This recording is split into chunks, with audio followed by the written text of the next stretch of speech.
Mr. Deputy Chairman, there is no dispute in regard to the question that the working journalists had been suffering for long and that they need legal protection in their profession. As they were suffering, government appointed the Press Commission, and as a result of the recommendations of the Press Commission, we are here discussing this bill today to safeguard their interests.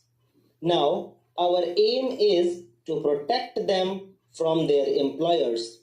This bill gives them protection under the Industrial Disputes Act. As the operation for so many years of this act was in the hands of the Labour Department or the Labour Ministry, that department and that ministry are fully aware how it should be operated, as there have been lot of difficulties and lot of differences of opinion between one court in one state and the other court in the other state in regard to one item and one interpretation.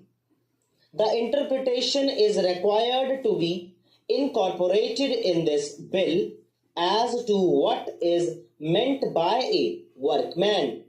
The Industrial Disputes Act has given the definition of the term workman, but it has been interpreted by different courts in different states in different ways.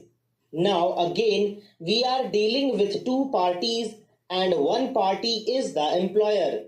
In the definition of the employer also, we do not find if we can properly put the directors or the managers as the employers. Now, this bill has tried to exclude certain staff and certain people doing certain jobs. Sir, the intention of this measure is to safeguard the interests of the working journalists by bringing them under the purview of the Industrial Disputes Act, by which they will be provided with certain machinery where they can go for the redress of their grievances. Sir, we must make sure that working journalists may not be defined as employers instead of as workmen.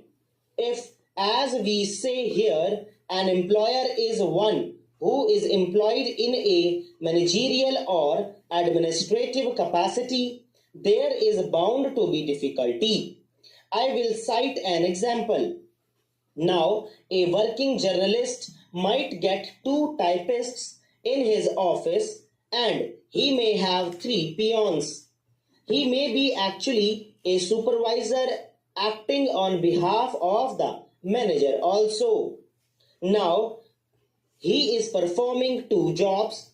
He himself is working and he is also performing the work entrusted to him by the manager or the managing director. If such a person has got any grievance, he goes to this machinery that is to be appointed under this bill and he is entitled to get relief. But as he is partially employed as manager, he may be denied that right. Therefore, I am afraid that whatever we may try to do, we must be very specific in this matter. I think we should say that the working journalist means a person whose principal vocation is that of a journalist, etc., etc., and then they are also termed as workmen under the Industrial Disputes Act. Otherwise, we will be faced with that sort of difficulty as other trade unions are experiencing in their day-to-day work in the appellate tribunal or the industrial tribunal or in other courts.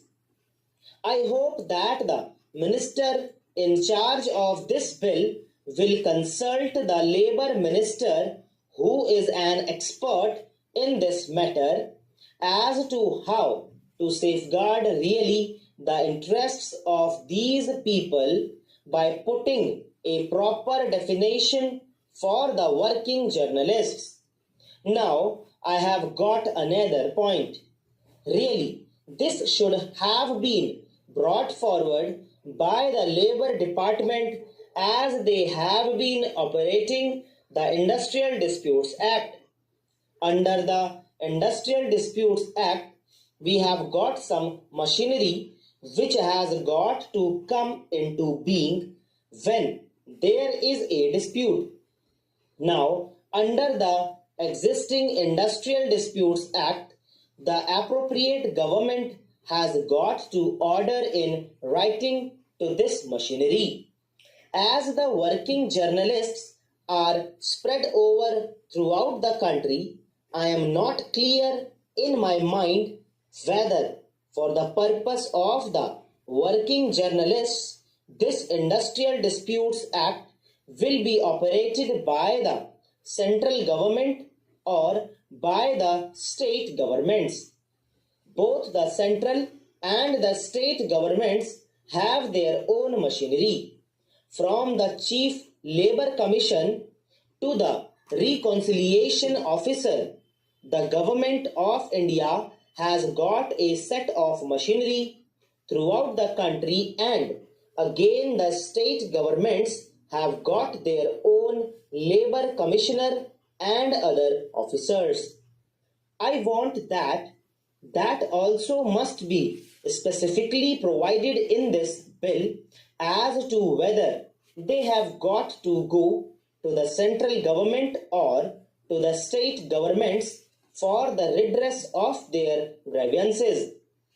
Now, the tribunals are not permitted to undertake any case as soon as it is referred by either of the parties, unless it is specifically ordered by the appropriate government. Now, my own opinion is this, that for the time being, it should be operated by the Labour Ministry of the central government. Neither the Information and Broadcasting Ministry nor the state governments should operate this, because it is a new thing incorporated by the central government, and the government of India knows what for they are coming forward with this piece of legislation. I want that the Information Ministry should hand over this business to the Labour Ministry, which should operate this through its own machinery. Sir, anyone who knows anything of journalism in this country will welcome the protection that this bill gives to working journalists.